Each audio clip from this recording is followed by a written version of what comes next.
setiap area atau setiap daerah atau setiap perubahan zaman pasti ada sesuatu yang harus desainer dan arsitek respon untuk kemanusiaan itu sendiri ya. Whenever you design something in a different environment, there are certain things that you have to study before you design anything. Yang pertama adalah Paul Tan, founder dari Arc Design Group. Pak Paul adalah lulusan dari Royal Melbourne Institute of Technology tahun 1985 dengan jurusan arsitektur. Gak apa-apa ya Pak, saya sebut angka tahun ya Pak ya. Nggak apa-apa. Emang udah segitu mau gimana ya nggak? Tapi saya udah lahir kok Pak. Di bawah kepemimpinannya, Arc Design telah meraih berbagai penghargaan desain bergengsi dan mendapat pengakuan luas di komunitas arsitektur baik di Indonesia dan internasional. Dan di sebelahnya, Bu Devi, prinsipal dan arsitektur dari InDesign Domus. Devi adalah arsitek dan desainer interior dengan portfolio luas mencakup hotel, komersial, perkantoran, retail, hingga residential. Beliau dikenal dengan komitmennya membawa standar pelayanan internasional dan konsep-konsep remarkable dan kematangan unik dalam setiap proyeknya. Dan Pak John jualan AV. Iya.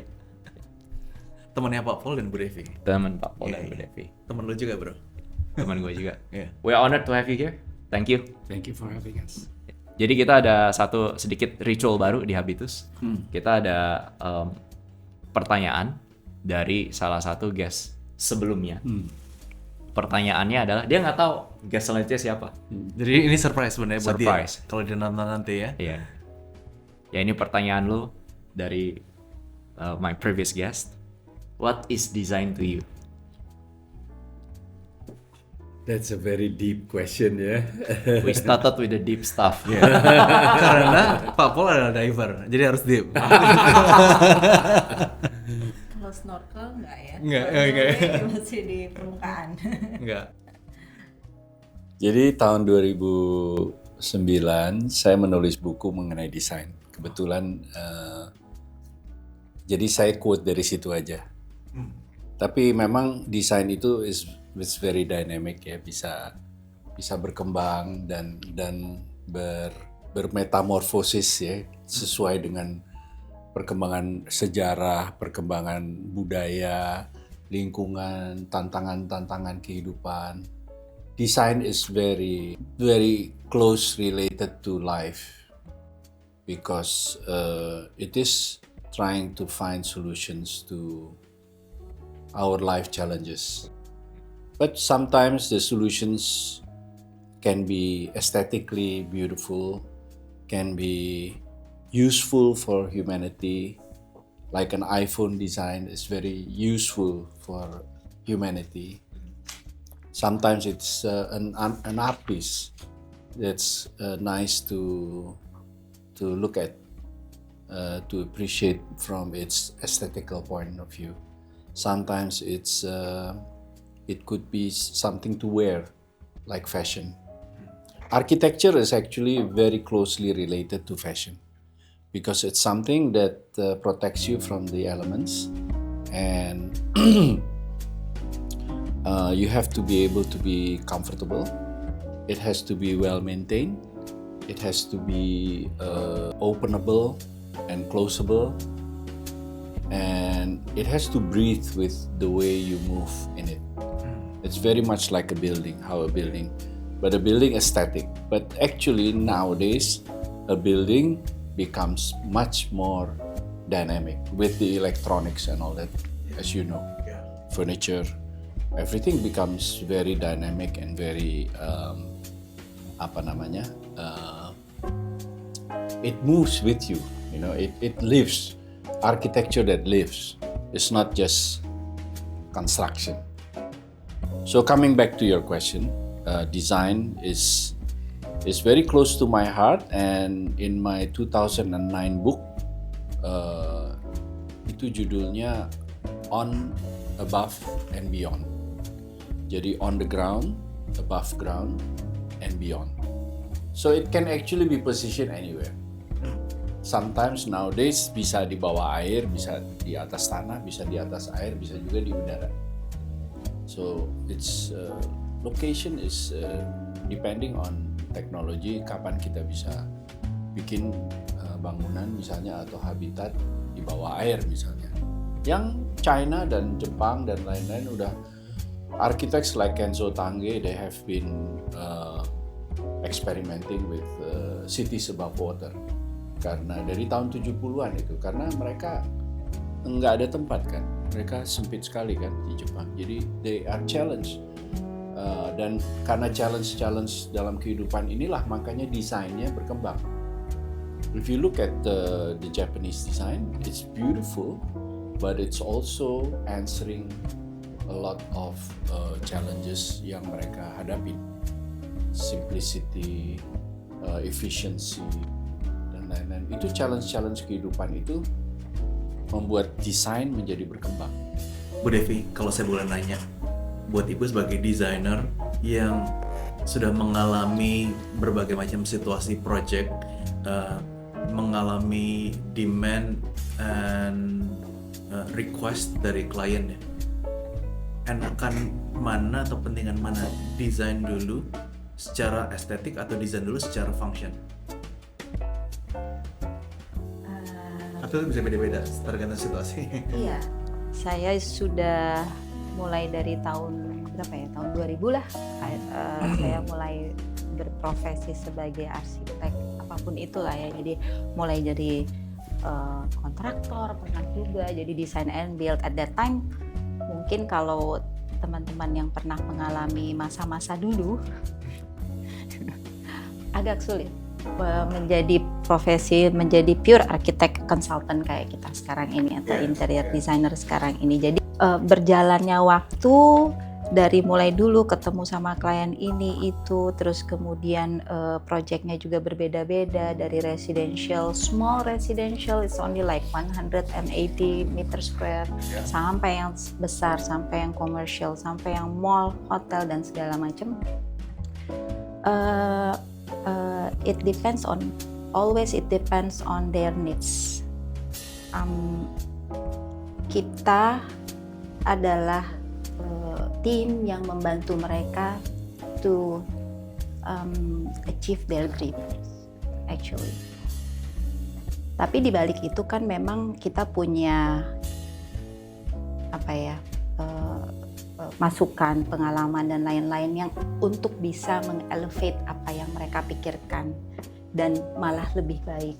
Jadi menyambung mungkin mengenai apa itu desain, itu sebenarnya buat saya it's really close to our life, it's really close to my life, dan sebagai sesuatu kreativitas di mana kita menciptakan sesuatu selalu harus lebih baik lagi, lebih baik lagi, lebih baik lagi.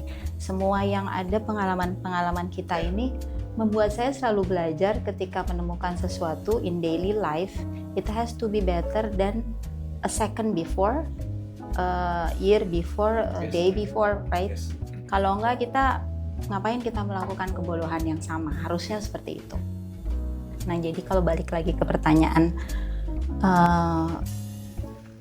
ini seperti kita tuh buat saya ya, pengalaman ini membuat apa yang ada di otak kita kan complicated, sudah ada semua perjalanan hidup dan lain-lain, sehingga mungkin ketika kita membuat satu garis di kertas, it's actually we are imagining like 3D in our brain, in our head. Udah tahu apa yang mau kita lakukan, itu sudah dengan fungsinya, sudah dengan estetikanya, sudah dengan semuanya, tapi masih raw gitu. Jadi saya nggak tahu harus bilang apakah antara estetika dan fungsi, karena itu sometimes udah langsung, iya, udah langsung tergabung. Tapi ada sistem-sistem di mana kita lakukan beberapa research untuk supaya ini nggak terlalu kasar gitu, nggak terlalu jauh kemana-mana. Jadi harus ada pakemnya juga. Biasanya kita bikin research dulu, apa fungsinya, apa keinginan owner, apa, dan itu harus terdata. Dan itu yang membuat kita tahu apakah yang kita lakukan ini sudah sesuai dengan permintaan dasar dari owner, misalnya seperti itu. Nah, pengalaman kita yang akan membuat itu lebih terlihat cantik, lebih estetik dan lain-lain. Ya, karena dengan pengalaman Bu Devi, Pak Paul segitu panjang, nggak cuma mendesain tapi juga sebagai problem solver di situ, jadi combine ya Pak antara estetik and function begitu ya. And saya tadi kepikiran waktu Ibu ngomong pengen lebih baik lagi. Saya baca satu quote yang resonates. Bahasanya begini, you cannot build upon perfection. And kita kan nggak pernah bikin sesuatu tuh sempurna Pak. Karena mungkin sempurna saat itu, di masa yang akan datang belum tentu kontekstual. Di situ terus bisa improve. Jadi ya itu untungnya kita juga sebagai builder, sebagai perencana, sebagai pelaksana kita can always build, and we don't build upon perfections, we build upon experience and failures yang itu juga memperkaya tadi problem solving ya Bu ya. Yeah, there's no such thing as a perfection kan. Yeah. Jadi justru imperfection itu membuat kita mencari perfection terus. Kita menghadapi challenges yang tidak ada habis-habisnya, dan itu men-trigger kita untuk mencari solusi-solusi dan dengan inovasi dan kreativitas dan lain-lain supaya menjawab challenges itu. Yes. Kalau ada perfection, saya rasa itu nggak menjadi tantangan, malah jadi membuat kita jadi ngapain lagi gitu ya, meninabobokan kita ya. Iya. By the way, before we dive deeper Pak, we need to get to know you. Jadi boleh nggak Pak Paul, saya senang sekali karena hari ini bisa pick your brain, pick Bu Devi punya brain, and ceritanya dulu gimana sih upbringing Pak Paul, gimana childhood back then, terus kenapa pengen jadi arsitek. Saya tadi mikir waktu jalan ke sini, kalau sekarang referensinya banyak, nyari role model tuh gampang sekali. Di usia kita, kita sekarang 40s lah ya. Kita dulu nyari Gua 20s bro. 20s ya, oke. In this podcast we are 20s. We are all 20s ya, Pak. 1920s. Jangan Pak, itu lebih tua lagi ternyata. Tapi kita untuk di generasi kami aja dulu nyari role model nggak gampang. Akhirnya role model kita yang kita lihat di TV Pak, yaitu adalah pemain film atau rockstar, karena kita berdua main musik. Gimana waktu itu bisa terjun menjadi arsitek and designer, and ya mungkin punya orang yang dilihat gitu, atau gara-gara suka gambar atau gimana? How was your childhood and upbringing Pak Paul, Bu Dewi? Pak Paul dulu. Pak Paul. Jadi Dulu besarnya di Jakarta kah atau di? saya lahir di Palembang. Oh, lahir di Palembang, iya. Cuman orang tua saya sebenarnya asalnya dari Jawa Tengah. Iya. Cuman karena pekerjaan orang tua jadi pindah-pindah. Jadi kakak saya ada yang lahir di Malang, ada yang lahir di Jakarta, saya lahir di Palembang. Pindah-pindah terus balik lagi ke Jakarta. Berapa gitu. bersaudara Pak? 3. 3. Cuman ibu saya itu karena bertanya berapa saudara, saya sebenarnya bersaudara 9. 9 ya Pak? Tapi ibu saya memang seorang yang luar biasa. Dia hiperaktif, kreatif. Saya rasa banyak pengaruh kreativitas saya itu dari ibu saya. Dan saya baru sadar sekarang. Saya nggak sadar dulu ya. Ibu saya itu punya anak 9 tapi miskram 6. Jadi makanya antara kakak saya dengan saya itu jaraknya 7 tahun. Karena selalu miskram. Tapi ibu saya memang fighter. Jadi karena belum punya anak laki, dicoba terus sampai dapat punya anak laki baru berhenti. Karena kakak saya perempuan. Anak cowok paling kecil. Paling kecil Oh, sama kita. sama ya. Saya juga paling kecil. Paling ganteng. Tapi cewek. Terus Pak. Sorry. Paling cantik. Urusannya sama anak bungsu semua. Iya. Jadi ibu itu memang hiperaktif. Kan zaman saya lahir tahun 60-an, 50-an. Jadi saya mulai sadar akan lingkungan saya itu tahun 60-an. Di sebuah rumah Belanda di Palembang. Dan satu-satunya komunikasi dari luar itu hanya radio waktu itu sama pelat piringan hitam. musik-musik. Kebetulan orang tua saya seneng musik, seneng dengerin berita radio Australia, yang radionya masih segini tuh, Yes. yang pakai tabung-tabung di belakang. Yeah. Jadi saya nggak punya role model dari media. Saya juga nggak tahu mengenai, ya saat itu kan masih kecil ya. Tapi ternyata ibu saya itu suka meminta tukang kayu yang bikin furniture kita, orang-orang Chinese yang ahli-ahli kayu. Umur saya 3 tahun, itu yang saya sangat jelas saya ingat itu adalah sambungan kayu yang seperti burung dara itu ya begitu. Apa namanya, Mbak tahu yang burung dara itu yang segitiga itu dovetail. Kalau bahasa Inggrisnya dovetail joints. Itu mereka bikin luar biasa dan sambungannya itu bisa melengkung. Seamless. Jadi disambung dulu terus di ini. Saya ingat kenapa? Karena itu pinggirannya tempat tidur orang tua saya yang beratnya seabrek-abrek gitu kan. Jadi saya kan masih merangkak-merangkak gitu. Jadi yang saya liatin itu adalah join-join kayu ini rupanya. Saya baru sadar nih. Oh, join-join kayu ini dulu dari kecil nih saya udah lihat nih gitu. Nah, waktu masih kecil kan saya nggak sadar ya. Tapi memang itulah lingkungan hidup, ada furniture dibikin sama orang Chinese yang jago-jago, carpenters ya. Nah, sisa-sisa kayu waktu itu kan masih pakai jati semua. Tahun 60-an, 50-an, 60-an gitu, jati semua. Sisa kayu ini ibu saya suruh dia bikinan, karena kita nggak ada mainan, nggak ada toko mainan zaman itu. Kita mau bikin mainan bagaimana? Kita mainnya sama kulit jeruk, sama daun, sama batu. Itulah mainan kita. Jadi dia suruh bikin sisa-sisa kayu jati ini, disuruh bikin blok kayu. Dan si tukang kayunya ini sekali pinter sekali. Dia bikin blok kayu, ada yang besar, ada yang kubus, ada yang pendekan gitu ya. Itu bisa fit di satu box. Terus boxnya itu ada sliding covernya. Jadi kalau kita tidak masukkan blok-blok itu sesuai dengan desainnya, itu tutupnya nggak bisa nutup. Nah, itulah pelajaran saya pertama kali bagaimana bikin puzzle itu jadi seperti puzzle gitu. Jadi blok ini harus masuk dulu, baru blok ini, terakhir blok ini, baru bisa tutup. Kalau nggak bisa nutup. Dan ibu saya memang suruh ulang terus, karena kalau habis main harus beresin. Nggak boleh main terus tinggal gitu aja di lantai gitu kan. Jadi saya harus beresin mainan, kalau nggak makan kita.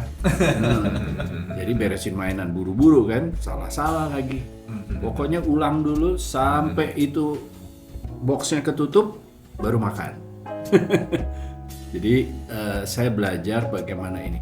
Akibatnya bukan terus saya jadi arsitek, enggak. Akibatnya sekarang saya kalau ngepak koper tuh pinter.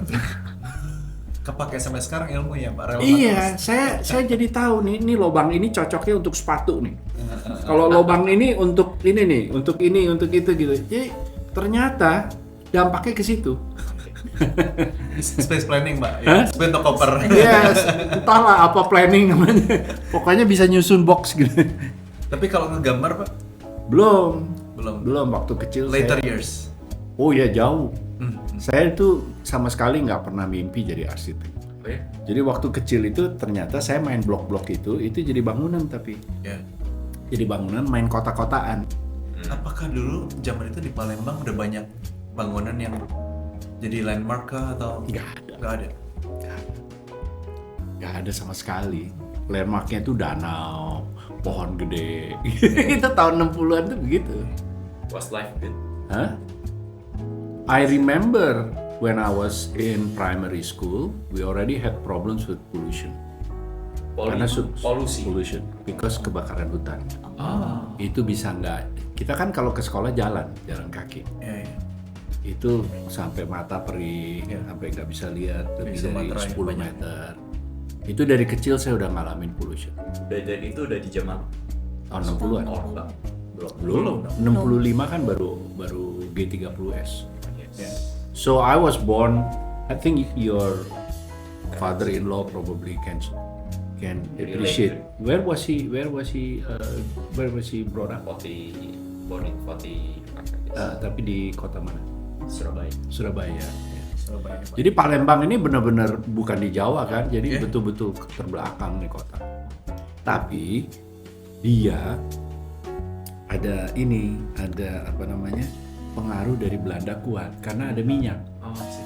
Jadi ada British Petroleum di Pelaju, sama di Sungai Gerong ada penghilangan minyak dari Steinweg. Jadi Sungai Musi ini begitu lebarnya Sungai Musi itu sampai tanker-tanker minyak itu bisa lewat. Nah, kembali lagi ke blok-blok itu saya jadiin kota. Jadi blok-blok ini rumah, ini gedung gitu. Terus main mobil-mobilan yang kecil itu, Matchbox zaman itu. Ya, ya. Wah, itu luxury itu. Matchbox harus beli di Belanda karena kebetulan ada om tante di Belanda suka dikirimin. Main Matchbox. Terus antara blok-blok itu jadi jalan-jalan. Nah, itu baru kira-kira 10-15 tahun yang lalu saya sadar. Ternyata main-main blok sama mobil-mobilan itu menjadi kesukaan saya adalah master planning. Saya sebenarnya bukan planner, saya arsitek. Kalau master planning saya lebih otodidak gitu. Tapi memang subjek di arsitektur untuk planning saya suka. Contohnya adalah Kuningan ya Pak ya? Itu banyak Betul. daerah yang Pak Paul Bispark. plan waktu itu Betul. ya? Daerah epicentrum Betul. sekitar itu ya Pak ya? Iya. Dan saya beruntung waktu itu saya masih dapat banyak inspirasi juga dari Pak Daniswara sebagai senior waktu itu dari Harvard, dan beliau itu kan almarhum ya. Iya, almarhum. Jadi beliau itu sangat kuat di Urban Design Guidelines (UDGL), dan saya waktu itu memasukkan salah satu master plan saya untuk satu daerah di Kuningan namanya Bispark, yang sekarang ada VRD sama Office One. Yes. Nah, itu 6 hektar saya master plan, saya masukin itu ke pemerintah DKI untuk mendapatkan izin itu dengan UDGL-nya Pak Danis. Jadi saya belajar banyak dari beliau, dan saya memang suka master planning itu. Dan itu Pak Paul mention sebagai salah satu proyek terbesar yang di Kuningan, apartemen itu. Iya. Berapa square meter Pak? 6 hektar 6 semuanya, hektar. ya. Kalau Termasuk ada jalan, ada jembatan penyeberangan. Jadi yang ada kali yang bagus Kali itu Cideng. itu juga termasuk Sebelahnya. bagian dari- Jadi tanah itu di sepanjang sebelah selatannya Kali Cideng. Termasuk Rasuna dan lain-lain dong Pak. Nah, Rasuna itu lain lagi. Itu bukan master planning tapi arsitektur. Tapi itu memang yang lebih apartemen, Rasuna apartemen ya. Iya, apartemen memang termasuk master planning, tapi langsung jadi bangunan. Dan itu memang awalnya waktu saya dapat gambar tanahnya itu 26 hektar. Wow. Itu luar biasa. Epicentrum berarti ya? Bukan, seberangnya. Termasuk mendesain Menara Imperium. Menara Imperium. Menara Imperium di Kuningan, betul. Itu saya ternyata sudah mengerjakan proyek bareng Pak Paul tanpa sebelum mengenal Pak Paul. Menara Kadin, Menara Imperium. Ternyata ketemu arsiteknya bro. Bertahun-tahun kemudian, luar biasa. Saya pengen balik ke Bu Devi, pengen tahu ceritanya Bu Devi. Bu Devi ternyata awet muda, tapi anaknya udah kuliah Bu. Udah kerja. Udah kerja. Iya, makanya. Jadi Ibu Devi ini awet muda. Gimana dulu upbringing? Kirain gimana caranya awet muda. Iya, skincare apa ya? Karena saya dikasih skincare tapi nggak memban Bu, sama istri saya. Kalau saya mungkin saya udah bercita-cita jadi arsitek mungkin udah dari SD kali ya. So I know exactly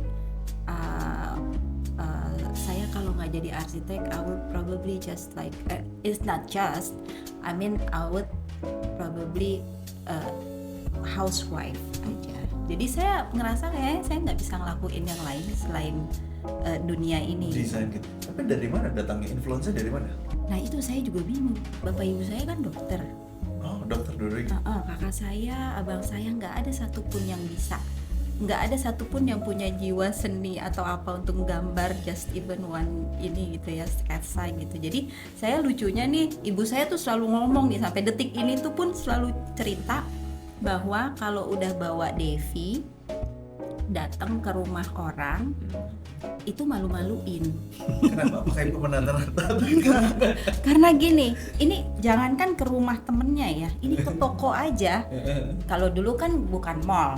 Ya, Kalau ya. zaman dulu tahun 70-80-an itu kan kita masuk toko itu kan ruko-ruko gitu loh, Ya, yang di ya, ya. atasnya kan dia tinggal di atas nih. Iya. Pemilik toko kan pasti tinggal di atas.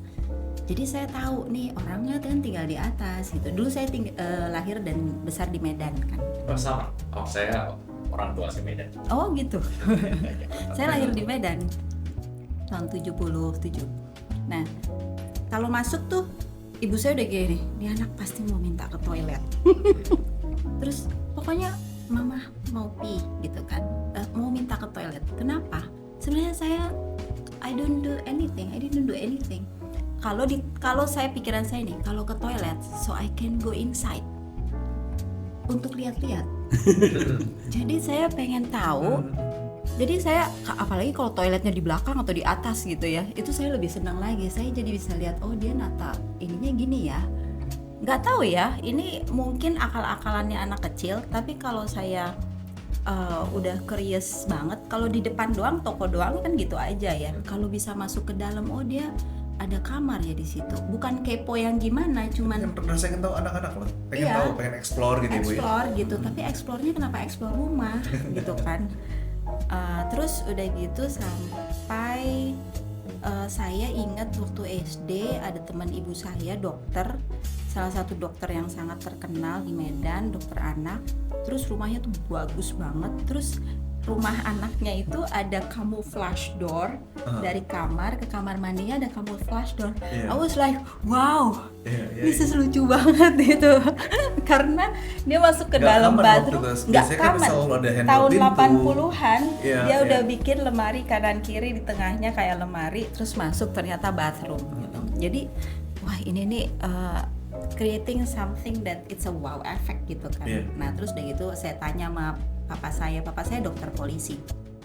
Papa yang nyiptain rumah, desainin rumah tuh apa sih namanya gitu, yang gedung-gedung. Namanya insinyur pembangunan. Apa sih? My dad was like, nggak tahu kali arsitek gitu ya zaman itu. Oke. Jadi setiap akhirnya dulu tahu nggak sih ada buku anak kecil yang nama cita-cita, Iya, alamat iya. gitu-gitu Iya, kan, iya. selalu saya tulis insinyur pembangunan gitu. Oh, Sampai- masa? sampai akhirnya saya tahu oh itu arsitek. Iya, iya. Terus saya juga pernah ngobrol sama Pak Pol yang kalau misalnya kita lagi SMA tuh ada pelajaran aksonometri atau apa ya? Stereometri. Stereometri ya. Mungkin beda-beda. Cuman saya ingat banget bahwa ternyata daya imajinasi saya terhadap ruang dibanding sama teman-teman lain mungkin itu lebih bagus. Jadi kan dia bikin misalnya kubus dalam 3D. dimensi. Terus dia bilang dari titik A ke sini, dari titik B ada titik, nanti disambungin lagi titik ke sini situ. Terus saya sangat mudah untuk tahu dan mencari luasan dari Iya, iya. titik-titik yang ada di dalamnya gitu. Kalau teman Bidang. saya mungkin ya, beberapa teman tuh ini gimana nih Dev? Ini gimana ya gitu ya. Kalau kita tuh bisa Udah nggak struggle, alami apa, aja, natural. alami aja. So I can imagine in 3D. 3D itu tuh gampang sekali jatuhnya. Jadi karena kalau kita nggak punya kemampuan 3D, memang dalam arsitektur dan desain agak susah sih. Karena ada memang, bukannya kita ini ya, cuman ada beberapa orang yang mungkin imajinasinya kurang untuk 3D di dalam ini. Ya, so AutoCAD is just a tool lah ya. AutoCAD is just a tool. Everything is Oh, in iya. here. Oh iya. You have to visualize it here Iya. and make it happen. Iya. Itu yang selalu diajarin Pak Paul ke kita semua, ke tim, ke saya juga. Paul, saya penasaran. Kayak gimana? Enggak, tadi Mbak Devi kan bilang soal explore ya. Ya. Saya baru inget nih, Oh, karena iya. Mbak Devi cerita explore. Saya dulu suka manjat. Manjat Pak. Saya suka naik ke genteng. Lihat-lihat aja. Lihat lingkungan tuh dari atas. Duduk di atas itu. Lama, berjam-jam. Kadang-kadang main layangan, kadang-kadang dapat layangan putus, dapat layangan gitu kan. Tapi kalau nggak ada layangan nggak apa-apa. Lihat-lihat aja di atas, nongkrong di atas. Jadi saya jago jalan di atas atap begini, di atas ini saya bisa jalan. Terus tadi Mbak Devi cerita yang explore kan, ya saya explore manjat. Tadi Mbak Devi cerita apa? Ke rumah orang. Bukan ke rumah orang, ya itu explore kan. Ada lagi? lemari atau aksonometri atau apa. Oh iya, itu. Jadi saya di sekolah juga saya suka. Saya dapat itu di SMA kelas 1. SMA, iya, SMA Namanya kelas. stereometri. Saya kan SMA di Canisius tuh. Saya ingat benar tuh gurunya Pak Taryo. Guru yang paling guru stereo yang paling hebat lah zaman itu. Tahun 70-an tuh Pak Taryo. Hebat nih, karena kalau anak-anak Canisius ada yang nonton pasti kenal Pak Taryo. Masih ada orang. Belum tahu, saya nggak tahu. Kayaknya nggak ada. Jadi mungkin kalau misalnya ngelihat kita berdua, kita berpartner, tapi Pak Paul lebih dari arsitektur dan master plan. The big concept. Yang envision. Visionnya. Nah, balik ke cerita saya di mana saya masuk ke dalam rumah dan lain-lain, basically Interior. itu interior. Jadi memang saya nggak begitu. Jadi kalau dulu tuh di arsitektur tuh kita boleh pilih ada Tapi pendalamannya. berarti education saya arsitektur. Arsitektur. Bukan interior design. Bukan, tapi ada pendalamannya boleh pilih. Salah satunya urban planning segala macam. Saya pilihnya interior design. design. Dulu saya ingat banget. Jadi basically kita sama-sama arsitek, tapi pendalaman saya itu lebih ke situ karena memang saya nggak begitu suka, bukannya nggak suka ya, cuman memang buat saya Lebih urban naturally tertarik. planning itu too big for me gitu kan, terlalu kayaknya environment. Kalau saya lebih ke yang apa yang kita lihat sehari-hari, apa yang, kita dipegang, touch, yang apa cantik, yang kita fabrics gitu ya. gitu. Jadi Titik temu kita di titik arsitektur. ketemunya tetap Iya, di iya. arsitektur. Tapi saya lebih ke makro, Iya, iya. kalau Mbak Devi ke mikro. Iya. Jadi lebih ke detail, interior, comfort. Kalau saya lebih ke environment, ke master planning. Tapi semua memang berakar dari ilmu arsitektur yang kita pelajari. Pak Paul, saya pengen nanya pengalaman Pak Paul waktu kita semakin ngobrol semakin kenal Pak Paul. Pengalaman itu ada macam-macam, gak cuma di Jakarta, tapi di Hong Kong, di banyak kota-kota lain, banyak di negara lain. Gimana ceritanya Pak? Mungkin bisa di-share ke kita. Saya rasa waktu itu networking nggak segampang sekarang. Kalau saya pengen kenal Bu Devi, bahkan saya bisa Instagram, DM Instagram. Kemarin saya ikutan satu seminar besar, saya pikir wah pembicara amazing. Bisa saya tinggal nyenggol, DM aja.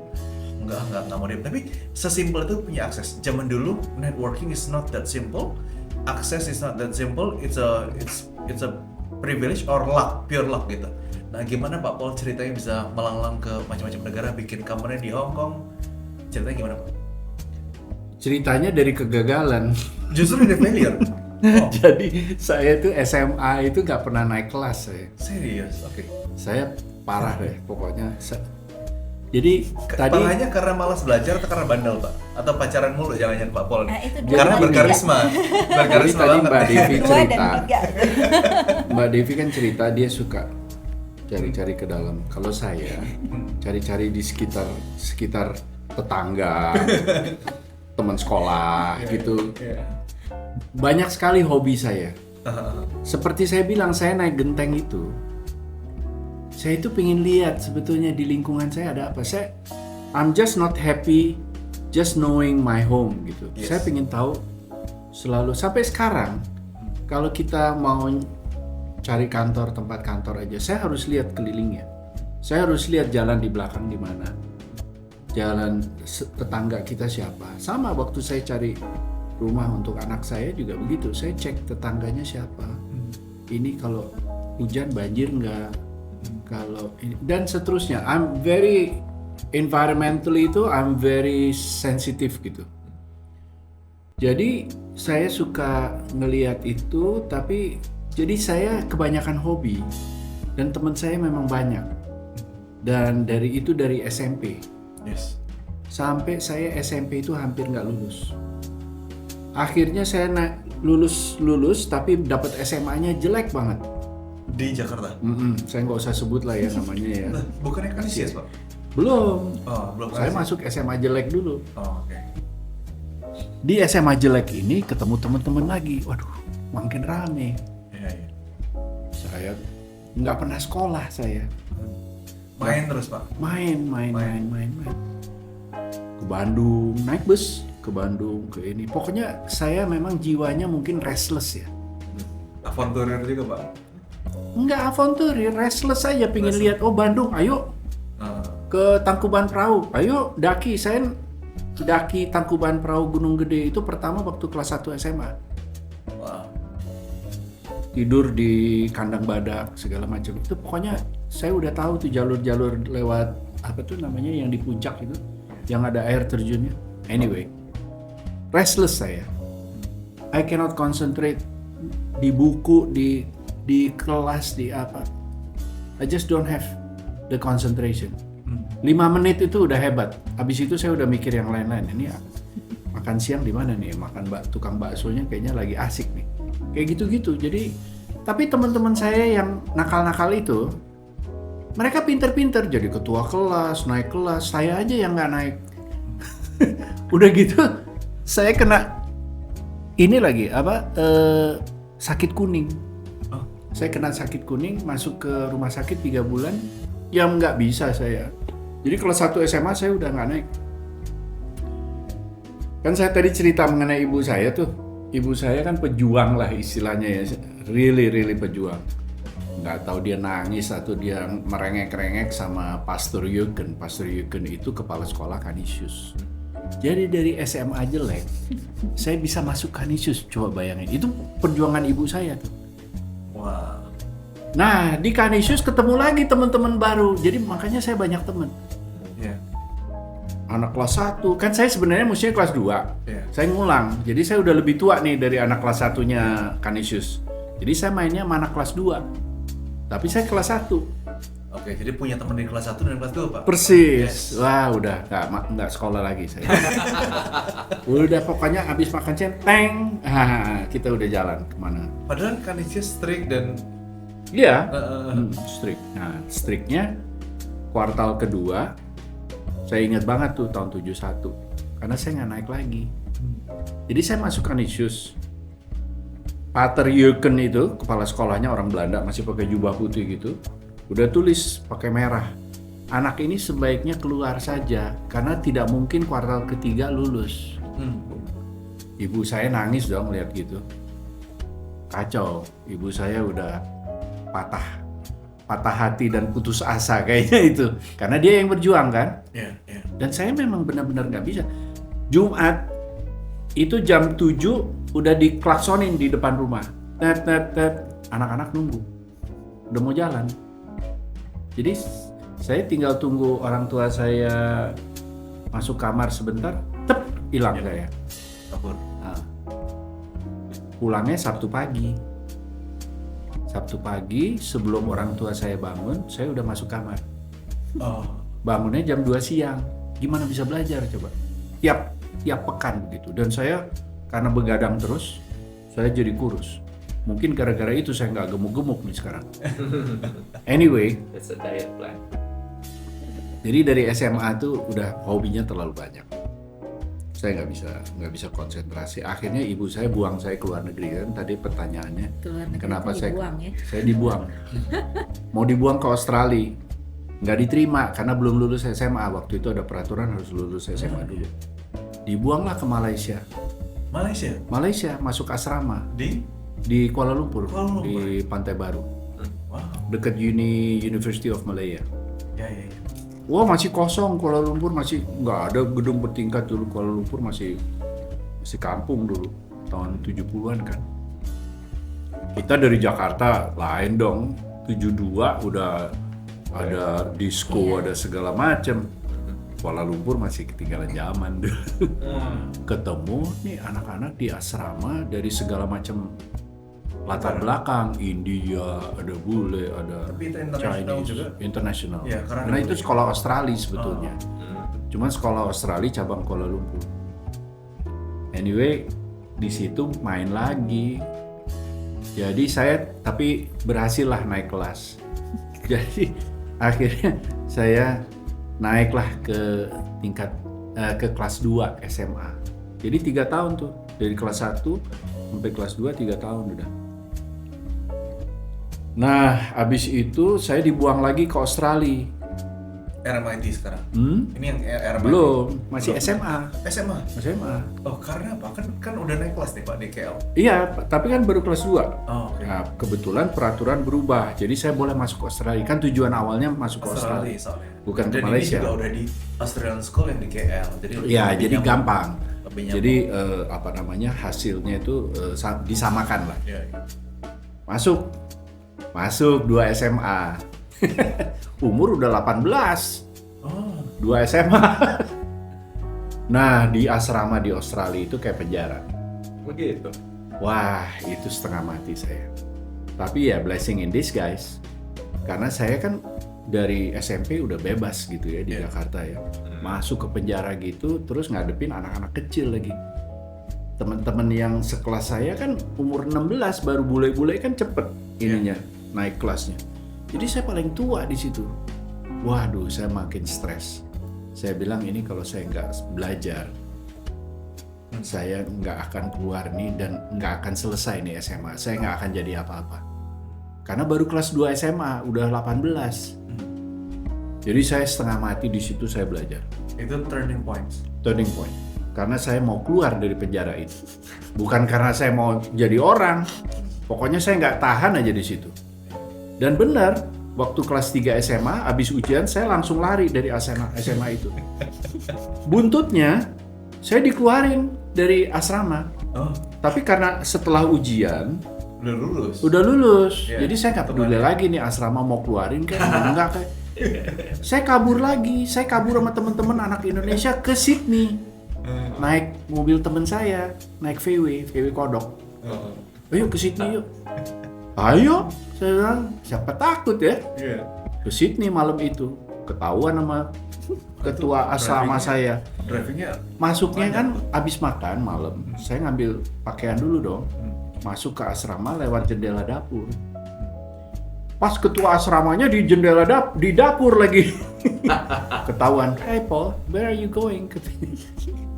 "Oh, hello Mr. Smith. I'm going to Sydney with my friends." "We are not close yet." "Well, I'm still going." Oh, that's nice. I like it. Saya keluar, saya ambil pakaian. "You'll be evicted from the boarding house." "So be it," saya bilang. Saya emang anak jalanan sih, jadi saya nggak peduli gitu ya. Saya nggak takut lah sama mereka bule-bule gitu. Udah, saya lari ke Sydney. Bukan lari sih, jalan-jalan. Pulang dari Sydney, asrama udah tutup. Pakaian saya udah dikoperin semua ada di depan. Jadi saya nggak lihat kamar saya lagi tuh. Saya udah koper saya kan, udahlah. Jadi tinggal ambil koper, keluar.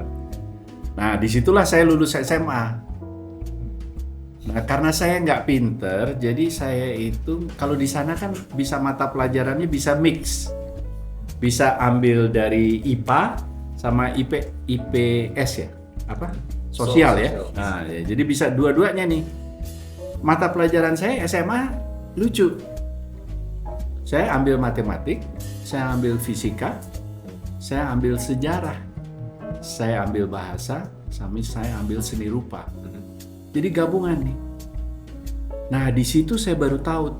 Sekarang setelah saya lulus dan lain-lain, saya sebenarnya nggak mau jadi arsitek.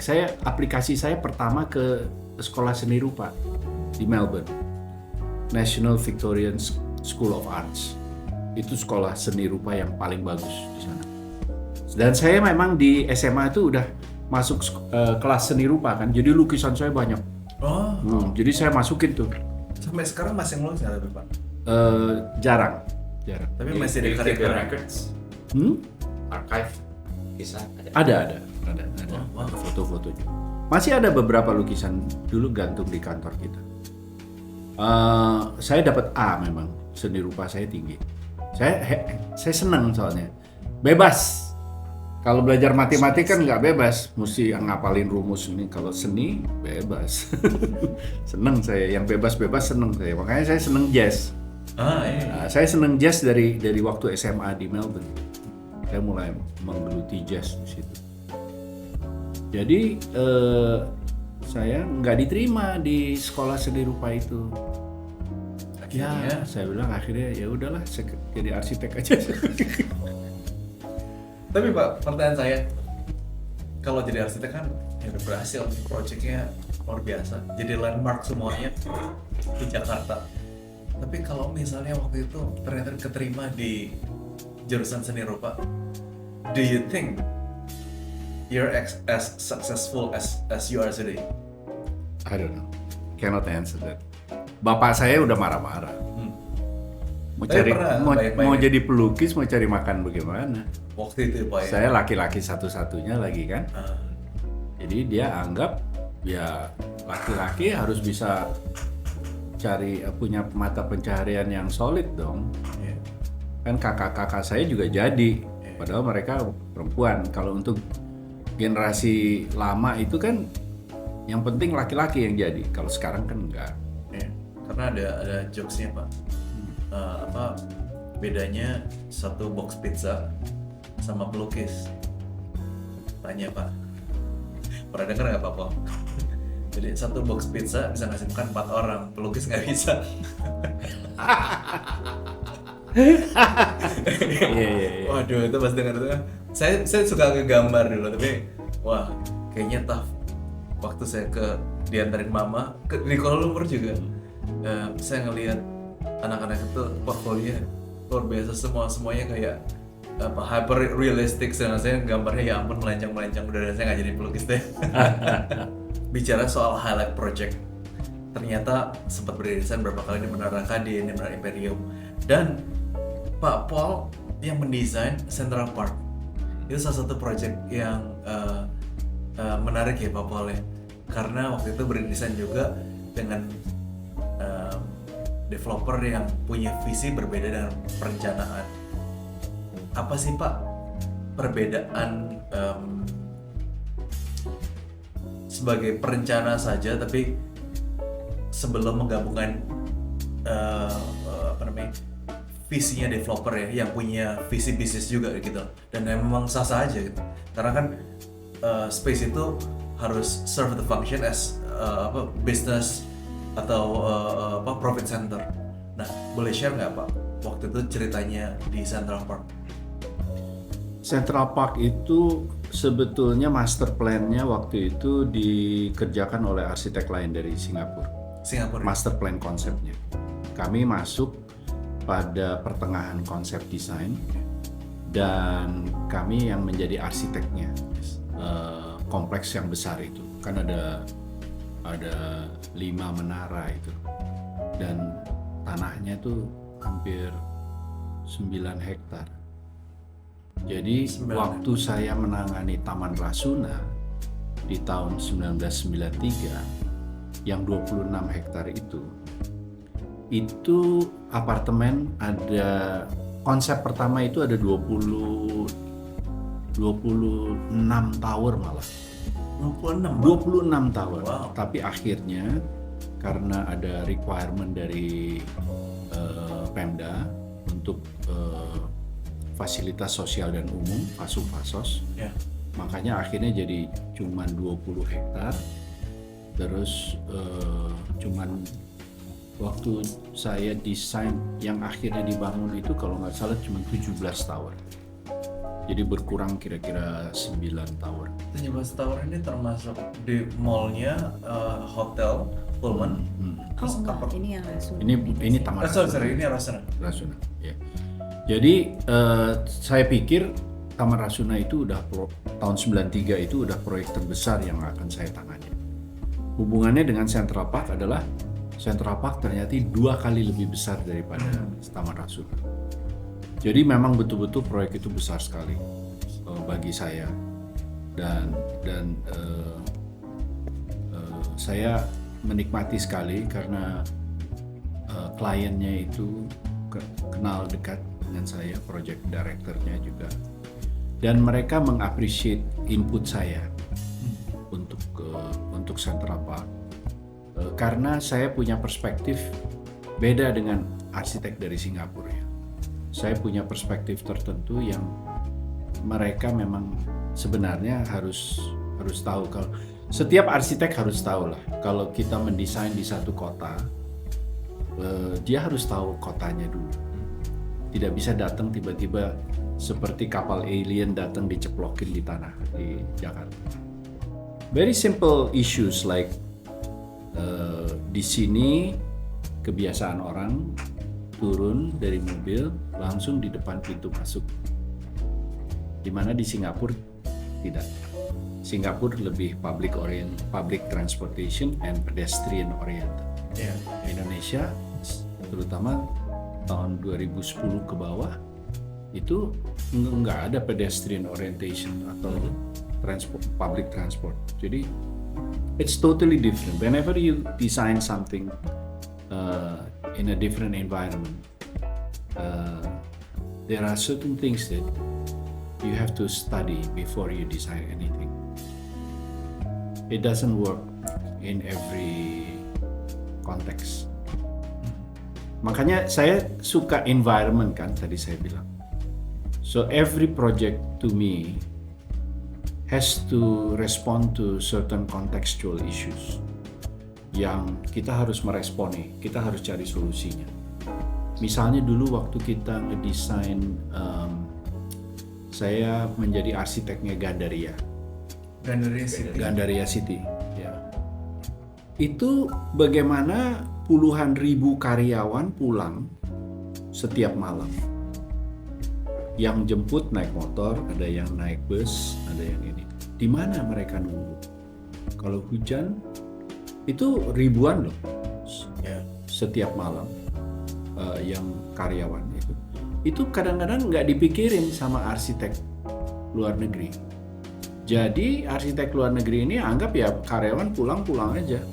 Karena Kan di situ ada bus, ada ini, ada itu. MRT. Ya. Terus makan siangnya di mana? Terjadilah apa yang terjadi dekat Grand Indonesia di Jalan Kebon Kacang itu. Jadi itu restoran terbuka kan? Jadi mall terbuka itu untuk karyawan. Parkiran motornya udah kayak laut. Ini hal-hal yang banyak saya sayangkan karena pemikiran arsiteknya itu tidak inklusif juga ya Pak? Tidak inklusif. Iya. Betul. Sampai buat pekerja-pekerja kita. Sangat tidak inklusif. Padahal kita negara yang sebenarnya kelas pekerjanya itu juga banyak, jadi mereka paling akan juga masih bisa di-treat like yang very humane gitu ya. Iya, bedanya. demografi kita kan 60% dari penduduk Indonesia itu di bawah umur 35 atau 25, saya lupa. Itu bonus demografi masyarakat Indonesia. The Gen Z and Gen Z ya, itu hampir ratusan juta itu. Jadi kan mereka nggak punya mobil semua. Yeah. Mereka kan nggak naik public transportation, mereka naik motor karena tinggalnya di daerah yang jauh yang nggak ada public transportation. Yes. Kalau pengembang besar seperti proyek-proyek besar seperti itu nggak mikirin itu, bagaimana? Siapa yang mau mikirin? Pemerintah juga nggak mikirin. How do we approach that, Pak Peter, when problems? How do we communicate that to owners? We remind them you need sufficient motorcycle parking, you need sufficient canteens, you need to know that they have to go home at 10 o'clock at night, and how do they, who is picking them up? How do they get to public transportation? What happens if it rains? And so on. We remind them. But at the end of the day, we can only remind them and show them this is the solution in design. You design, whatever. And then it's up to them whether they want to build it or not. Many projects are not built according to the design intent. There was a case in Germany where the architect actually sued the owner because they didn't follow the design. They sued the owner. I don't know how it went, but Can we do it here, Pak? In Indonesia? we can try. But If there is a case of that, we need to edit that on the post production. we can always try, but whether it has any positive effect at the end of the day or not, that's what we have to think. It's not just about the litigation. It's also about the at the end of the day, what's your goal? By suing the owner, is it gonna change anything? Kalau saya pengen Kalau mau saya tambahkan sedikit nih soal kecil aja sebenarnya perubahan yang terjadi dengan adanya online motor, apa kita sebutnya? ojol. Ya, online ini ya. Ojek online. Ojek online. Tapi juga kayak misalnya kita beli makanan lewat online segala macam. Iya. Yang terjadi adalah di misalnya kita desain dulu mungkin lobby apartment, we didn't do such thing as a storage for itu. Jadi sekarang hotel juga harus ada tempat itu dia. untuk Karena kita order. kita nggak mungkin juga Ojol. kalau misalnya kita nggak bisa menghalangi tamu untuk pesan makanan dari luar kan. Tapi kemudian mereka harus turun di lobi aja nggak dibolehin. Jadi saat ini yang kita lakukan ketika kita mulai untuk mendesain apartemen, hotel dan lain-lain, ya kita harus kasih tempat buat mereka. Kita harus kasih proper area untuk orang ngambil pun proper, untuk mereka taruh pun proper, nggak mengacaukan lobinya, bagaimana nganter ke kamarnya dan segala macam. Jadi perubahan-perubahan yang terjadi itu harus kita harus sensitif terhadap itu. Karena yang mereka perlukan adalah space. Either it's an outdoor space, semi-outdoor, semi-indoor atau indoor. At the end of the day, ada nggak space-nya untuk itu? Kalau nggak udah kacau. Kayak sekarang banyak apartemen karena belum merespon itu, penuh deh di belakang kan, penuh dengan makanan, penuh dengan barang dan lain-lain gitu. Terus orang bolak-balik dan segala macam. Jadi ya kayak tadi memang di setiap area atau setiap daerah atau setiap perubahan zaman pasti ada sesuatu yang harus desainer dan arsitek respon untuk mendapatkan, untuk memberikan yang lebih baik untuk pengguna atau untuk kemanusiaan itu sendiri ya. Kemanusiaan bukan hanya untuk yang tinggal di apartemen atau di hotel atau apa, juga kemanusiaan untuk mereka yang mengantarkan makanan, ojek online tersebut gitu kan, karena mereka harus dimanusiakan juga karena mereka bekerja gitu. Yang kayak yang kita lakukan ya Pak ya, kita taruh tempat areanya memang di basement area, but it's a proper area for them to deliver their food. Dan buat untuk tamu ambil juga dan untuk ngambil juga masih iya. berasa safe ya, nggak Berasa merasa safe. pergi keluar kan pakai baju rumah gitu ya Bu ya. Betul gitu. What else do you think that the main differences atau any other major problems yang secara kota atau negara atau planning dimana yang di luar negeri sama di Indonesia itu completely different. We need to any other problems that you see? Yeah, that interesting question. Karena I was just going to say, when we respond to a certain issue, we need to see what the environment is like, right? And in every country and city, there's a system. Whether the system is minimal or very systematic, it depends on which country, but there is a system. So we need to understand the system, the local system. And if we don't understand the local system, the design can be wrong. Like for instance, the example of public transportation. In some countries, there is no public transportation. In some locations, there's no transportation. So everything, like in America, a lot of buildings and systems are dependent on a private car, because that is the culture there. The public transportation system in the US is probably one of the worst among us. Los Angeles was bad. Right. And because the whole system was designed around the mobility of owning private cars, so public transportation was not a priority. In Europe, it's the other way around. In Japan, it's the other way around. Because of the culture, the priority is public transportation, and it should be because that's answering the issues about how people live, right? How the majority of the people live. Jadi setiap sistem perkotaannya beda, dan kita harus aware. Nggak bisa kita desain di Dubai langsung dipindahin ke Jakarta. It doesn't work. Cuacanya beda dan seterusnya. Itu saya ingat jadinya Pak Paul selalu he's my partner.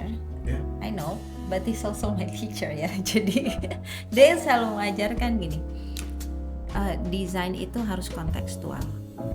Jadi mungkin kalau misalnya lihat dari pasti adalah benang merahnya karena arsiteknya, desainernya sama, pasti adalah cirinya. Tapi kalau dilihat dari satu project ke project yang lain, nothing is the same.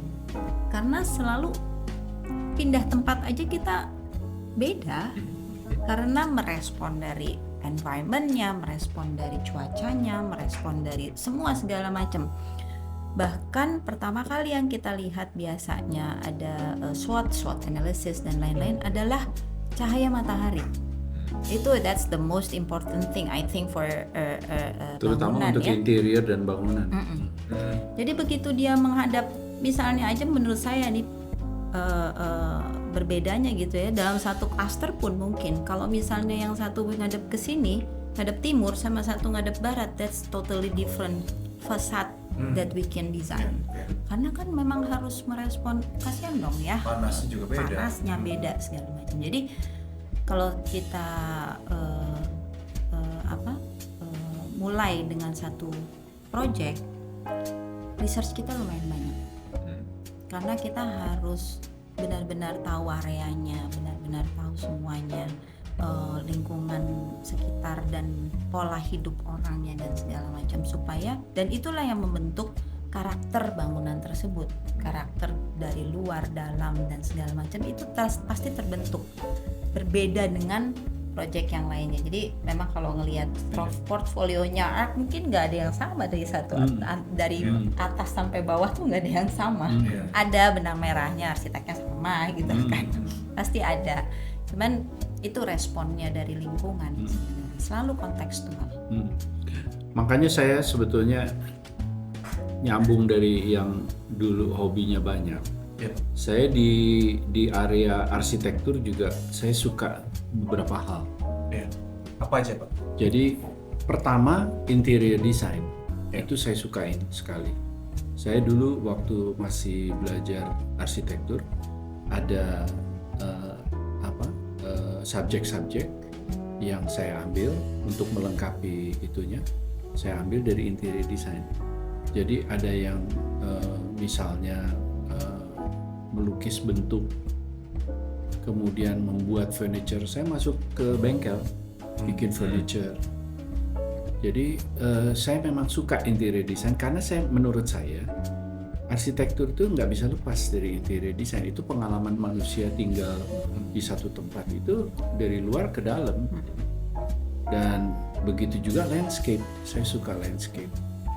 Nah, semuanya itu supaya estetikanya lengkap, saya suka juga lighting Yes. dari bangunan, dari interior, itu penting sekali. Lighting itu bukan hanya lighting artificial, tetapi natural lighting. Yes. Ya, jadi akhirnya ini berkaitan dengan interior. Jadi saya dari awal saya berkarir, saya selalu sudah memperhatikan interior. Karena itu kehidupan di dalam dan di luar itu harus berkesinambungan. Dan cahaya juga penting di dalam untuk kesehatan manusia kan. Ya. Jadi penempatan jendela, bagaimana orang berjalan, space planning, zonasi ruangan-ruangan dan lain-lain, itu berpengaruh kepada kenyamanan kita tinggal di sebuah bangunan yang didesain oleh arsitek. Jadi arsitek harus tahu juga di dalam, bukan hanya luarnya saja. Efisiensi pemakaian ruang dan lain-lain. Yang mana kalau kita hanya tekunin interior atau kita hanya tekunin arsitektur, itu banyak miss-nya tuh. Banyak, mungkin kita semua sudah ngalamin. Banyak koridor-koridor yang nggak jelas. Yes.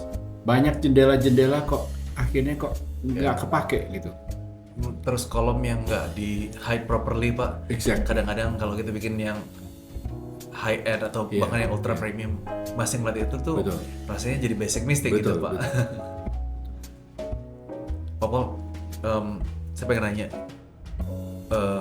dari zaman dulu Pak masih pakai meja gambar, terus keluarlah komputer, kita mulai drafting.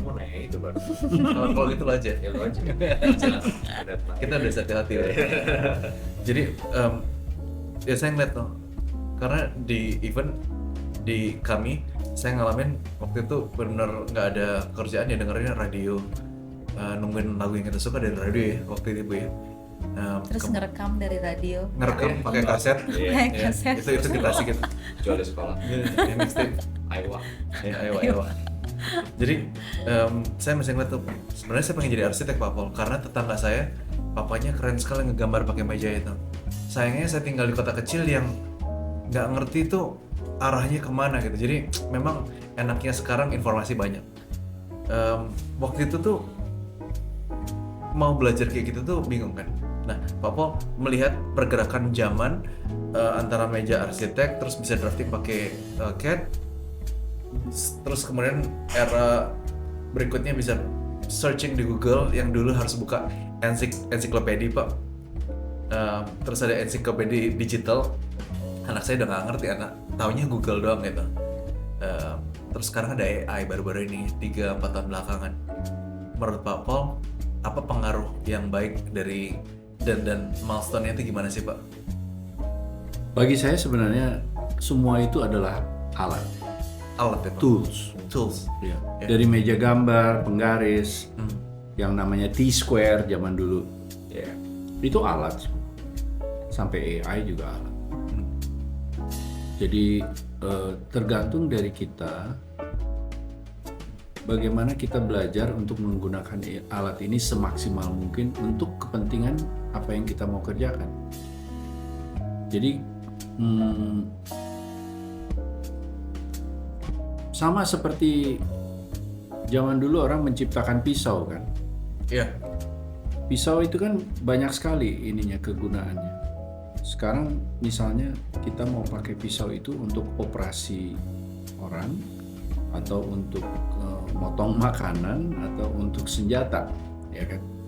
Tergantung manusianya aja. Iya. Dan kita memang harus menguasai, karena ini kemajuan teknologinya yang sangat pesat kan. Iya. Dalam satu generasi seperti saya melihat dari yang tidak ada telepon sampai ke smartphone. Jadi luar biasa 60 tahun terakhir ini perkembangan teknologi ini, dan itu semua alat. Jadi kita jangan merasa ini adalah ancaman atau bisa menggantikan orang dan lain-lain. Kalau menurut saya jauh. Ya. Memang ada bidang-bidang pekerjaan yang bisa tergantikan pasti. Seperti mengetik misalnya. Mungkin dulu ada Tukang ketik. juru ketik, Iya, ya juru kan? ketik, juru ketik. Ya sekarang kan nggak ada, tapi kan juru ketik ini kan terus bisa menjadi ahli mendikte. Dia dikte, mesinnya yang ngetik. Jadi manusia itu harus lebih pintar, ahead of the technology. Jangan sampai teknologi mengatur manusia. Saya rasa that's not the idea ya. Cuman fokus kita berubah. Pak, saya merasa dulu penggaris-penggaris itu sangat membatasi. Oh, Sangat membatasi diri saya bagaimana Kemudian saya. juga berpikir gitu. Karena itu kan cuma bisa naik turun 90 derajat, 45 derajat terus gini. Susah lah gambarnya. Lebih cepat kita menggambar langsung freehand. Dan kita bisa belajar, otak kita bisa belajar untuk menggambar itu sehingga secara visual dia bisa berkomunikasi dengan orang awam misalnya bahwa ide kita itu begitu. Nggak perlu justru penggaris-penggaris yang technical gitu. Kita waktu mahasiswa arsitek kita ngelihat penggaris-penggaris gitu, itu bukan untuk arsitek tuh, itu untuk engineer. Ya. Engineer yang bikin gambar kerja yang presisi Teknis. gitu ya. Precision. Arsitek terlalu terbelenggu memakai alat-alat itu, termasuk komputer.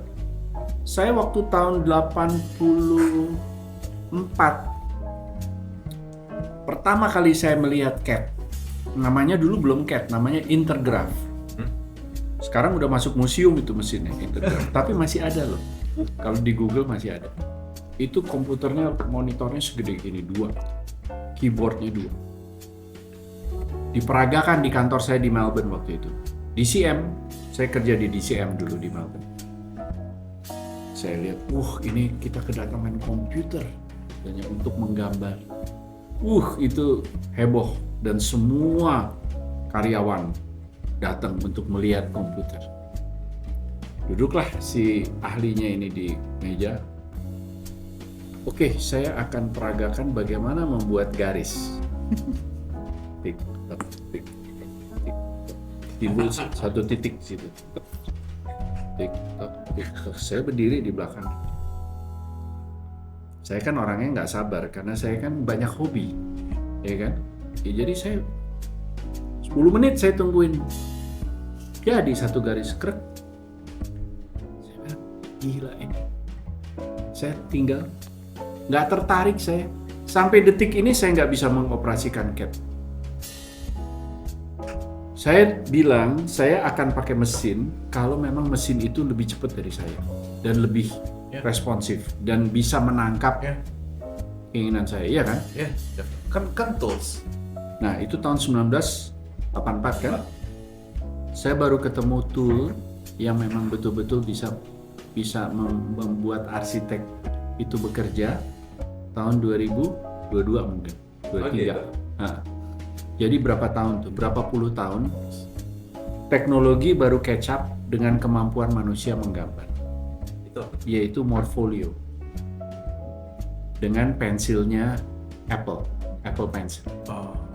Nah, itu mendekati sekali dengan apa yang kita pikirkan, yang kita proses di otak kita, dan kita bisa representasikan secara grafis dengan cepat, responsif, dan lebih mudah lagi. Dia lebih pinter, hapus bisa lasso, bisa narik gambar ini ke sini, bisa di flip, bisa ada skala, udah pinter dia. Nah itu baru kepake. Karena kalau enggak, tangan kita, otak kita jauh lebih cepat. Saya bisa belajar, kalau menggambar itu bisa belajar, kalau kira-kira narik garis itu kira-kira 10 cm, di skala 1/100, saya tahu itu dimensinya berapa meter. Ya kan?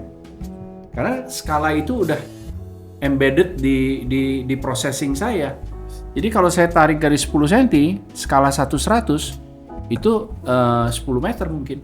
Ya, tergantung matematiknya lah.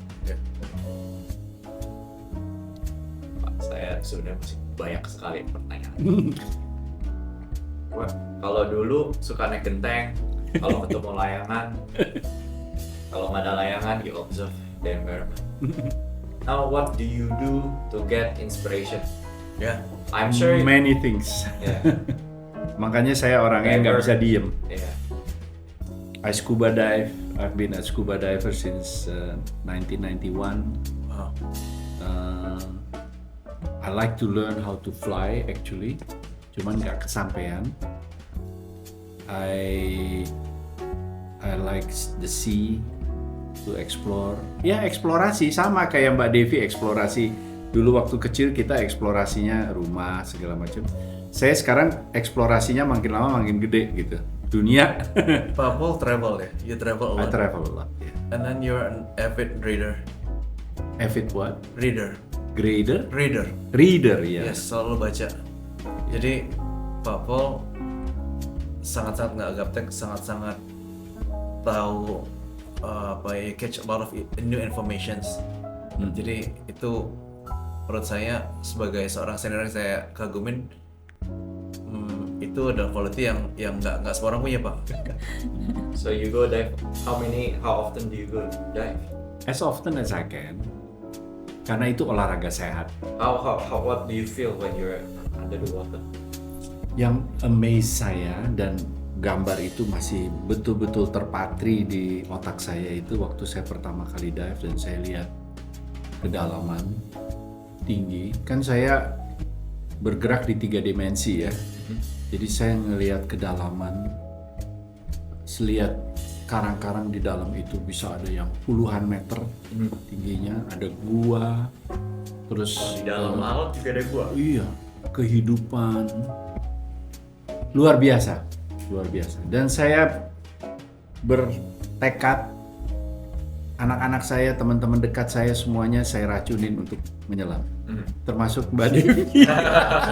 Nyelam juga akhirnya Mbak Devi. Itu bagian dari eksplorasi kita. Keresahan diri kita. 70% planet ini tertutup dengan air. Ya. Bayangkan kalau kita nggak bisa berenang atau kita nggak bisa menyelam. We will never see it in our lifetime. Jadi anak saya semua diver. Ponakan-ponakan sepupu anak-anak saya semua diver. Teman-teman dekat saya semua diver. Karena saya sayang betul dengan mereka kalau mereka tidak mengalami itu. Paling tidak saya kasih kesempatan deh. Ya. Ini alatnya nih. Belajar nih cara pakai alatnya, cara nyelam. Terserah mau nyelamnya berapa lama, berapa sering dan kemana saja. Kan ini kan luas. Ya itu masing-masing lah, perkembangan masing-masing. Tapi paling nggak saya udah ajarin ini cara naik sepeda begini nih. Nah, berapa sering mau naik sepedanya, terserah. I think I know where to bring Pak Paul next. Submarine ride. Mariana. Mariana Trench. China ya, China teknologi itu. Terakhir saya baca memang hanya China yang bisa masuk 10.000 meter di bawah laut. Gila ya. Titanic is 3,000 meters. Iya. Not too. Ini Those things 10.000. 10,000. 10.000 Mariana Trench. I think you will appreciate it a lot. I'm sure, but how do we get there? It's all black. Then we'll talk about that. That's another podcast ya. Podcastnya underwater. Kita record sekalian. Ya. Wow. That's nice. Bu Devi. Iya. Bu Devi, kan ceritanya ini bukan podcast kita yang terakhir. Ini ceritanya Bu Devi bakal bikin satu podcast yang bakal jadi series juga sama Pak Paul dari Art Design. Jadi apa sih yang sebenarnya pengen di capture and pengen di share supaya kita bisa dapat informasi, bisa dapat ide, bisa dapat inspirasinya dari podcast yang akan datang. Sebenarnya niatannya adalah apa ya, tempat kita itu juga sebagai tempat berkumpul. Saya melihatnya bahwa makin kesini, maksudnya makin membaik lah ya, designers, arsitek terutama juga kita punya tempat-tempat berkumpul bersama, membicarakan mengenai banyak hal yang hubungannya sama arsitektur dan desain gitu.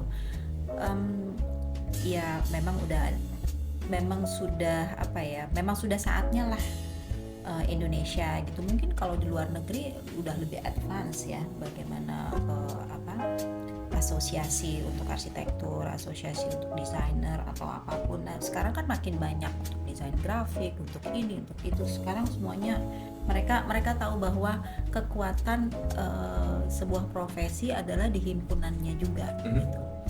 Jadi kalau misalnya nanti niatan kami adalah untuk kita membuat podcast, sebenarnya bukan podcastnya, but we have such place, we have a place for everybody, for every sejawat aja ya, teman-teman sejawat siapapun gitu ya,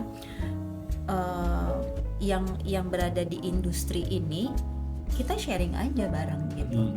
Karena kita harus berkembang bersama. Kita harus merasakan perkembangan Indonesia bersama dengan semua kontribusi kita, dan itu nggak akan terjadi kalau kita nggak bersosialisasi bersama. Ngapain sendiri-sendiri? Kita bisa bangun semuanya tuh memang harus bareng-bareng gitu, sehingga tidak lagi kita melihat bahwa kayak misalnya di IAI atau di HDII, di Ikatan Arsitektur Indonesia gitu ya, bahwa arsitek lain adalah saingan. Bukan, mereka adalah kita sama-sama semuanya dengan spesialisasi kita masing-masing membuat kota ini, membuat negara ini jadi lebih bagus, bukan hanya lebih fungsinya lebih terjamin untuk penduduk, tapi juga lebih cantik, lebih beradab, peradabannya lebih baik dan lain-lain. Itu sih mungkin ya. Saya sih merasa ya, inspirasi terbesar sebetulnya itu dari rekan-rekan lain. Saya selalu bisa lebih inovatif, lebih kreatif kalau saya bisa berinteraksi. Kalau bahasa gaulnya tektokan. Tektokan itu benar-benar sangat membantu untuk kita menjadi lebih tajam lagi. Dan itulah kenapa saya mau bekerja dengan seorang partner ya. Karena kita saling men-trigger gitu. Saling menajamkan juga. Saling menajamkan. Dan saling mengingatkan, dan ada hal-hal yang kalau kita mikir-mikir sendiri nggak kebuka juga gitu. Makanya kita membaca kan, kita nonton TV atau kita lihat sosial media whatever kan, itu kan men-trigger kita kan. Nah, saking dominannya si elektronik ini, kadang-kadang kita lupa berinteraksi dengan manusia lain.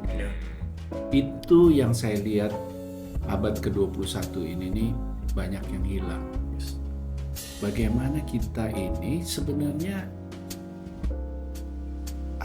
interaksi, kolaborasi itu tuh nggak bisa digantikan dengan teknologi.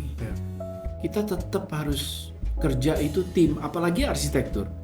Arsitektur desain itu begitu luas. Kita tidak bisa bekerja sendiri, kita harus punya tim. Dan timnya itu belum tentu arsitek juga. Timnya kadang-kadang seniman, penyanyi, fashion designer. Itu semua berinspirasi karena semuanya menggeluti mendesain, merancang sesuatu. Nah, ide-ide semacam itu kan timbulnya dari interaksi. Makanya saya ingin bikin podcast seperti ini. Karena saya terinspirasi oleh pengalaman dari semua pihak yang memperkaya diri saya, dan mudah-mudahan apa yang saya alami juga memperkaya orang lain, dan akhirnya bisa dari chemistry ini bisa timbul hal-hal yang baru. Biasanya sih begitu. Jadi kita jadi semacam ada reaksi kimia yang akhirnya menjadi hal-hal elemen-elemen baru gitu. Semua saya itu susahnya gitu. Saya itu interest terlalu banyak dari kecil tadi yang saya bilang. I'm interested in everything. Itu John. TikTokan. Bukan TikTokan. Betul. Jaga-jaga. That's a good one.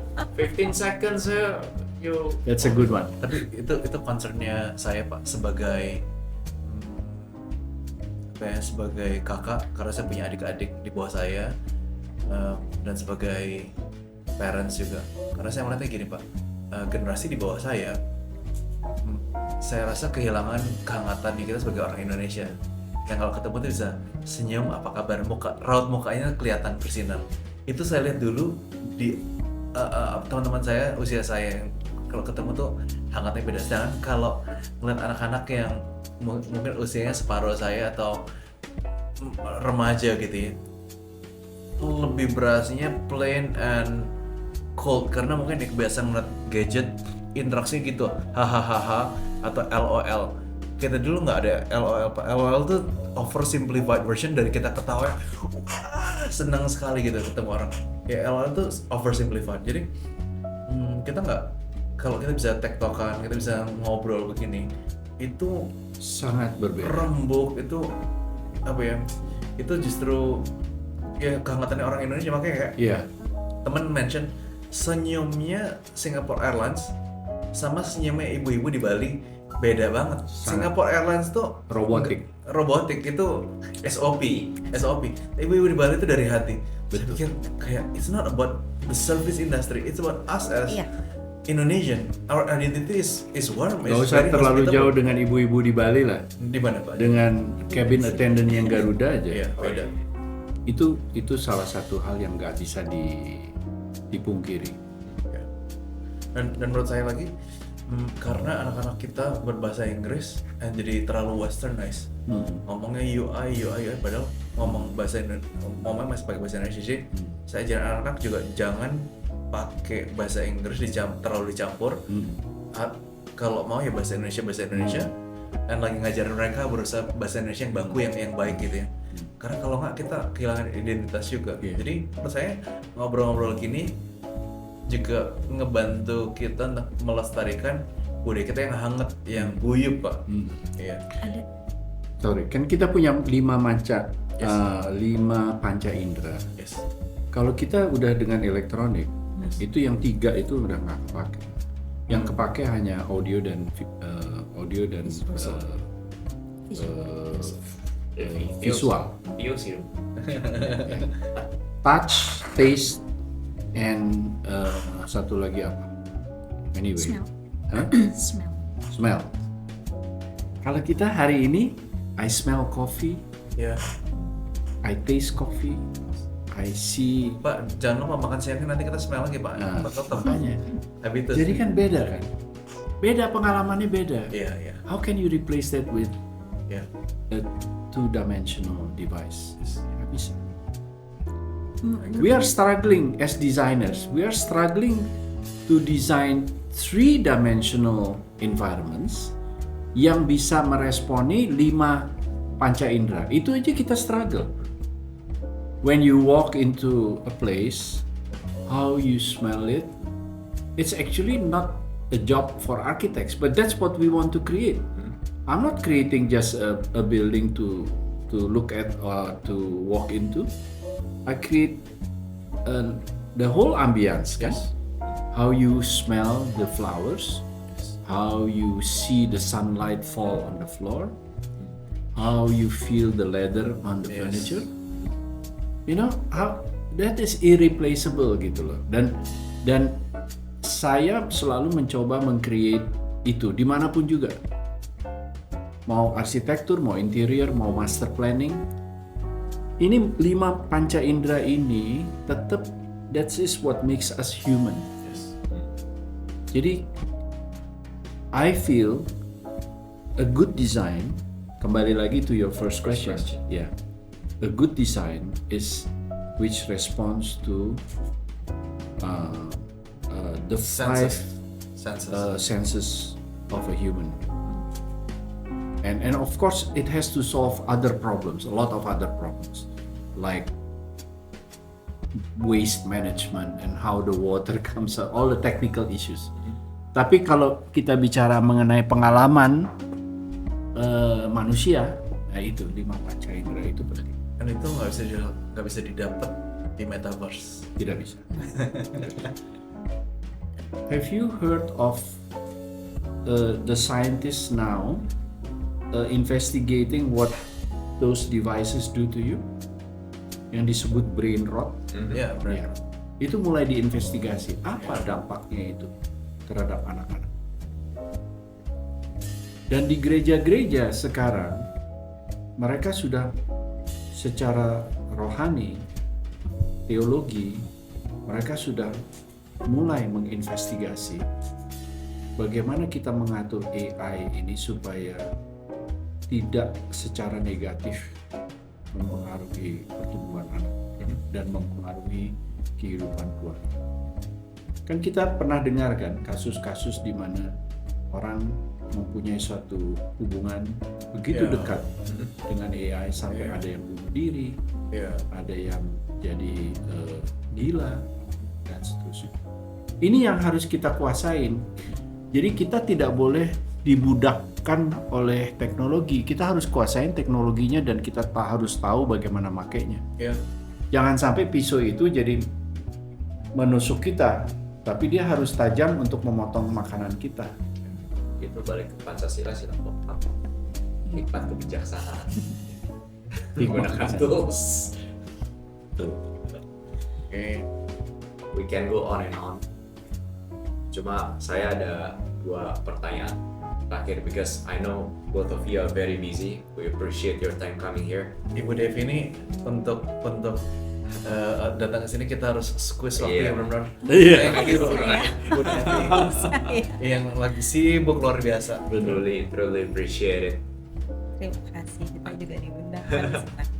Last 2 questions, Pak. Nomor yang pertama, what's next in your life? Any particular goals that you want to achieve? Buat Ibu juga. Mbak dulu deh, Apa dulu? soalnya masih muda. Kalau saya udah menjelang selesai nih. Ya, What's the end game kan? What's the end game? Bukan end game, tapi Bukan end game, getting end there. Samperin Pak, don't worry. What to achieve sebenarnya wah banyak sih, banyak banget pribadi dan pekerjaannya. Tapi kita kerucutkan saja terhadap pekerjaan. Simple sebenarnya, because I love. Semakin kesini mungkin saya menyenangi hospitality design. Particularly hospitality-nya di hotel, resort, karena apa ya, it's really fun and complicated in a very Challenging way. challenging, tapi kalau udah ada perasaan itu tuh lega dan senangnya gitu kan. Terus bagaimana orang juga akhirnya bisa merasakan experience yang berusaha kita buat. Itu kenapa tadi mungkin ada satu yang mau saya tambahkan soal design soul. Soul, jiwa sebenarnya. Yang kita perlu tuh sebenarnya jiwa. Kayak AI, they don't have soul. Atau apa yang kita punya, gadget, teknologi dan lain-lain. Mereka punya high intelligence, tapi yang nggak mereka punya kan hati, soul. Bagaimana merasakan ketenangan, kesenangan, apapun itu. Sehingga saya senang dengan proses dimana mungkin ya biasalah sering sama Pak Paul kita berusaha untuk menciptakan design soul, experience orang untuk masuk ke hotel, starting from their first entering the gate. Apa yang mau kita bawa, apa yang mau orang lihat, apa yang mau orang rasakan, ya tadi the 5 senses and everything. Terus turun di drop off, terus mereka lihat, wow, what is the wow effect gitu kan. Itu bukan hanya untuk bintang 5 atau the luxury hotel, tapi untuk 3 star or 4 star atau apapun lah gitu ya. Jadi saya sangat menyenangi itu. Makin lama saya makin menggeluti dari sisi bisnisnya juga, kita ketemu sama beberapa hotel operator, ingin tahu apa insight bisnisnya mereka, kenapa mereka menjadikan brandnya itu seperti ini, kenapa mereka buka brand baru seperti ini di hotel-hotel grup yang besar ya. Apa bedanya hotel yang punya satu nama independen and they're very strong with one brand, very ultra luxury hotel, but they're very strong in that. Or what is the business of what is the kayak hotel group with many of brands, apa sih perbedaannya gitu. Itu tuh berasa sama bener-bener berbeda ya Pak ya. Semakin kita mencoba untuk tahu, we're not just designer, we're not just the architect, kalau udah sampai pada tahap itu, tapi kita berusaha untuk mengerti apa aspek bisnisnya. Kenapa sekarang hotel bukan lagi tempat untuk sekedar tidur? Kenapa, why you want to stay again at that place atau di hotel itu, dan atau kenapa harus mau pindah ke tempat lain? Apa yang membuat kita sangat merasa bahwa nyamannya kita ada di situ, ya balik lagi ke situ lagi, balik lagi gitu kan. Ya jadi saya sangat menyenangi area itu sekarang, dan keinginan saya terbesar, pencapaian yang saya inginkan untuk IDD terutama adalah memang dikenal untuk hospitality project gitu, sehingga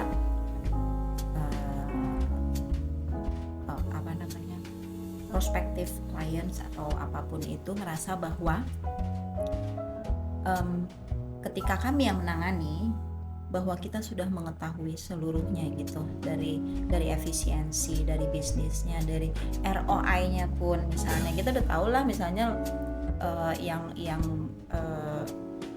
hotel seperti ini ROI-nya kira-kira berapa tahun sih, tapi kalau dia lebih luxury pasti owner juga ngerasanya bahwa ROI-nya nggak mungkin sebentar, dan itu biasanya untuk jadi aset buat mereka dan lain-lain. Itu tuh udah sebenarnya ininya sama gitu loh, pakemnya tuh sama. Kira-kira itu sih kalau untuk particularly for professional goals. Kalau gitu habis ini saya demoin Velop Center. Waduh, ini ada gitu. Baru certified oleh Marriott Group. Oh ya. Japanese locks. Oh. And I noticed that you certified the hospitality certification at Cornell. Design. Wow, Yeah. congratulations. That is a ultra high level. Not every. I know it's hard. Dan menyenangkannya ya kalau misalnya kita ngedesain hotel, you can design anything. Yeah. Bisa bikin kamar, bisa bikin bathroom, bisa ngedesain restoran, lobby, even meeting room, ballroom gitu. Jadi semuanya ada di situ. You name it, office, spa, kids playroom. Jadi apalagi yang kurang gitu Yeah. kan? Yeah. Gitu kira-kira. Udah ada yang gitu. I'm sure you still have a lot. Mbak Devi memang You're still super fit. sudah passionate dengan bidang hospitality, dan saya dengarkan Mbak Devi juga, saya terinspirasi bahwa hospitality itu bukan hanya mendesain hotel. Yes. Jadi sebetulnya kita sekarang sudah pada tahap di mana kita mendesain hospitable buildings, hospitable places. Jadi mau itu kantor, mau itu restoran, mau itu apa, those places still has to be hospitable. It may not be a hotel, it may be maybe like our office later when you see it next year. We have a new office which we will design to be hospitable to anybody, not just to our staff, tapi to our clients, to our consultants, and our suppliers maybe. When they come to our office, they feel that they are being treated in a hospitable manner. Wow. Jadi bukan datang ke kantor arsitek aja, tapi memang kantor arsitek yang memberikan suasana yang hospitable. So we are designing hospitable environments. Mau itu luar, di tengah, atau di dalam. semi indoor, semi outdoor, outdoor or indoor. Jadi I think that's what the direction of our design ya. Karena seperti tadi kita bicara, design is actually to always be innovative, to respond to certain challenges. Jadi inovasi ini di-trigger oleh pembicaraan-pembicaraan seperti ini dengan interaction, collaboration, dan kita selalu, saya inginnya ke depannya always striving to be a better designer. Jadi it's never ending. Jadi kalau menurut saya arsitek itu nggak bisa pensiun. Karena you're always striving, dan itu goes hand in hand dengan keresahan saya. Yang saya nggak keinginan eksplorasi itu, keinginan tahu dan lain-lain, keinginan belajar. Terus desain itu tidak akan ada habisnya. Kita akan terus belajar bagaimana desain kita bisa lebih baik dan lebih baik lagi. It will never end. Pertanyaan terakhir. Pertanyaan untuk next guests. Nah, bocorannya bukan konsultan, bukan arsitek, bukan interior design. Probably somebody that you know. I think you already know this person in this industry. Tapi bukan konsultan. Kira-kira ada pertanyaannya. Jadi What's your passion? What's your passion? Oke. dia ini apa namanya bukan konsultan, bukan desainer ya, tapi berada di Industri desain ya. desain. Yeah, I think what's your passion? Kalau dari saya ya. Dari Pak Paul, dari Bu Devi. Kenapa bertahan? Kenapa bertahan? That's a very relevant question. Yeah. Yes. Karena memang Karena banyak industri, yang nanyain kita, yang nanyain saya. karena industri ini nggak gampang. Karena industri ini gak gampang. Saya rasa itu Pak, satu technical, bisa gambar, bikin desain, tapi non technicalnya Pak banyak. Ya, Human factors. Human factors, sangat. relational factors. Ya. Jadi desain ini terutama untuk arsitektur ya, kekuatan otak kiri dan otak kanannya harus seimbang. Makanya saya juga baru sadar bahwa subjek-subjek yang saya gelutin di SMA itu memang otak kiri otak kanan gitu. Dan memang dua-duanya dibutuhkan Yeah. supaya kita punya holistic approach Yes, Holistic. ke solusi arsitekturnya. Saya rasa itu juga yang bikin Pak Paul jadi lebih versatile dan punya good social skill. Kan nggak semua orang punya social skill, terutama orang yang technical ya Pak ya. Jadi Pak Paul tuh punya teman banyak, kabur dari asrama tadi segala itu kan berarti menghadapi macam-macam situasi yang harus by the book, harus ada rule, yang break the rules juga. Itu yang bikin justru sebenarnya social skill kita lebih kaya. Ini Pak Paul, sebelum tutup saya pengen lagi janji. Pak Paul waktu itu ngasih saya buku yang saya masih simpan, belum ditandatangan. Iya. Jadi nanti saya pengen ketemu Pak Paul untuk tanda tangan bukunya, dan saya mau pajang di kita punya private lounge yang baru. It will be my pleasure. Thank you Pak Paul. Jadi Thank- Pak, Thank you for your time. Thank you Appreciate for arranging this. And I This- hope this will not be the last time. Yeah, I I think think this is too short. this is a beginning, a very important beginning. It is our first interaction, which is recorded in such a good quality environment and studio lighting and all that. I think this is the beginning. It's a learning process for us to how to communicate to a wider audience about what we do. ya. I think that's the idea.